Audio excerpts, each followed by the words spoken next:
Егерде менің сұрағыма бағанадегі сізге қойылған 3 сұраққа сізге және Ауыл шаруашылығы министрлігіне шекара қызметінің бірінші орынбасарына қойылғандай қазақ тіліндегі сұраққа орыс тілінде жауап беретін болсаңыз, онда жауап қайтармай қойсаңыз болады. Өзге вице-министрдан қағаз түрінде жауапты өзім алып аламын.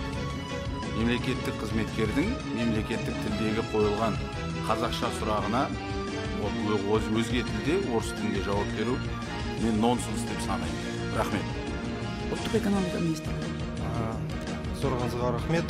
Дипломмен ауылға бағдарламасы аясында әлеуметтік қолдау шаралар ретінде бір маманға 100 айлық есептік көрсеткіші мөлшерінде бір жылғы көтерме жәрдемақы төлемдері.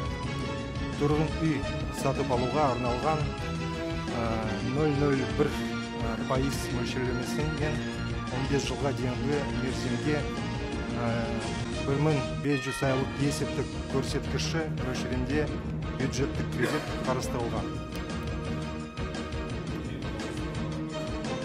Құрметті вице-министр мырза, мен сізден дипломмен ауылға бағдарламасының қалай іске асқанын сұраған жоқпын. Мен сізден қанша балықшыны даярладыңыздар, қанша балықшы диплом алып ауылға барды, қанша балықшы үй алды және әлеуметтік қолдау алды. Сонымен 2009-дан бері 13 жылда қанша балықшыға қолдау көрсеттіңіз деп сұрадым ғой.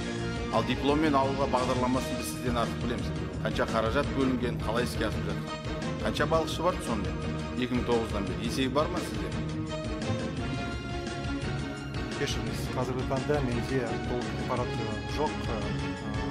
Жазбаша түрде осы сұраққа жауап беруге рұқсат етіңіз. Жазбаша жауап беріңіз.